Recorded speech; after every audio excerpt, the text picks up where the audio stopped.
Well, hello, everyone. I'm Matt Williamson. How's everyone doing? Happy holidays, first and foremost. Folks, your Steelers are going to the playoffs.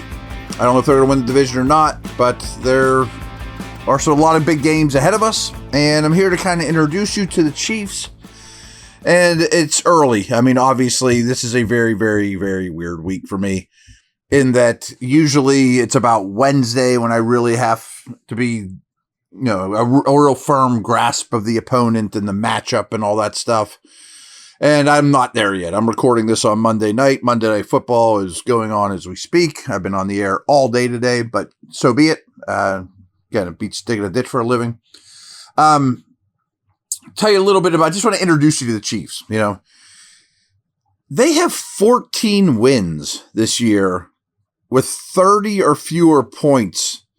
That's the most in NFL history. And they just broke the tie with the 1925 Frankfurt Yellow Jackets. You remember that 25 Frankfurt Yellow Jacket team, don't you? Yeah, they were a powerhouse. But yeah, 14 wins with 30 or fewer points. That's what this team is right now. They lead the NFL with 11 comeback wins and 11 one-possession wins. They've won each of their last 16 one-possession games, including the playoffs. That's insanity. They have won by one possession in 11 of their 14 wins in 2024. Highest such percentage of wins by a defending Super Bowl champion in NFL history. 16 straight one-possession game victories. We've talked about this a lot, mostly concerning the Steelers, in that all the analytic nerds will tell you if a team is 9-1 and or 8-2 in one possession games, well, next year they're going to be a lot closer. They'll go back to the mean. They'll be around 500. And that's often true. I mean, they don't just make this stuff up, the analytic people. They've been saying it about the Steelers for years. But when you have Tomlin and Ben, Brady and Belichick, these type of coach quarterback combinations, Mahomes and Reed, obviously, all those ones are almost way above not way, but they're above 500. 500 is, go back to the mean. Or if you're 2-8 in 2013 in one-score games, well, you're bound to regress to closer to 500 in those games. Not win 16 in a row. It's nuts. I want to talk about some George Pickens stuff here, but when Pickens has at least 50 yards, the Steelers are 8-1. I mean, and that number was just kind of thrown out of midair because it's a nice round number. 2-4 otherwise. Not going to doing crazy stuff. Chiefs have outscored their opponents by 78 points, Steelers by 54. This is disturbing.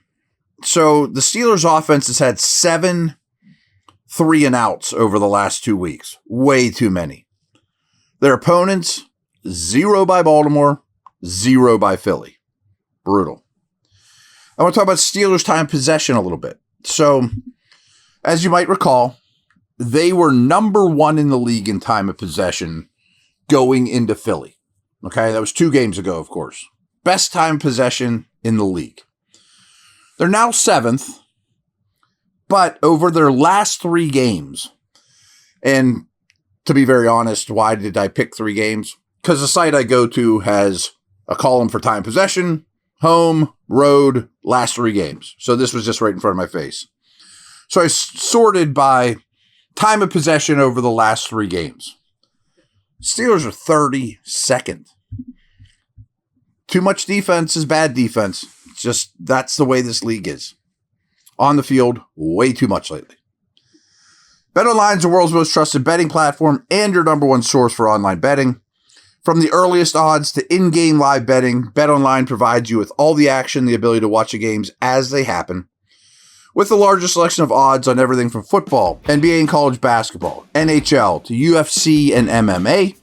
Head to BetOnline today to get on the action with America's most trusted site for online wagering. BetOnline, the game starts here.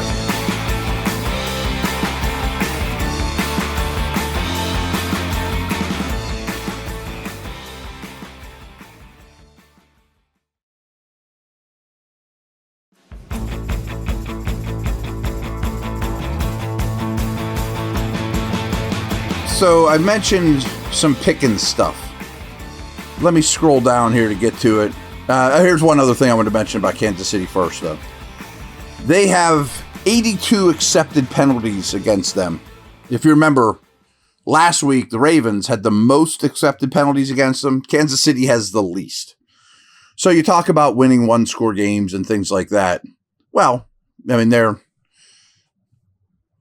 going to be a lot better whenever you win in the margins on that type of thing. All right. So last thing I want to end with today, sorry, it's going to be kind of a quickie, but weird week. Some stuff with the Steelers offense, Pickens on the field versus off the field splits. So the completion percentage is 66 with him on, 63 with him off. Okay, that's not crazy. But yards per attempt is 8.8 versus 6.3. Passer rating is 105.6 compared to 94.4. EPA per pass play. I know that might, not be what you want to hear. EPA, blah, blah, blah. I'm done apologizing for EPA. You guys can figure it out. It's good stuff. Trust me. Is plus 0.17 per play. So every pass play generates the equivalent of 0.17 points on the scoreboard. When he's off the field, it's negative 0.22. So every time they snap the ball, it's it's the opposite. You're not producing points. Air yards per attempt, 8.4 versus 7.6. These are massive. Explosive pass rate, 23.7 compared to 14.5. These are massive splits, and it's almost like the ones we've gone over with TJ Watt over the years, things like that. And I'm not saying Pickens is the best receiver in the league, like a Watt type of guy, but he is super impactful to this team. And something I've been saying all day in my multitude of radio hits is I'm not saying Pickens and Porter are the best two Steelers on the team, but they are absolutely at the top of the list for most irreplaceable. Right at the top of the list. Now, that brings me to what we know now. Again, I'm recording this during Monday Night Football.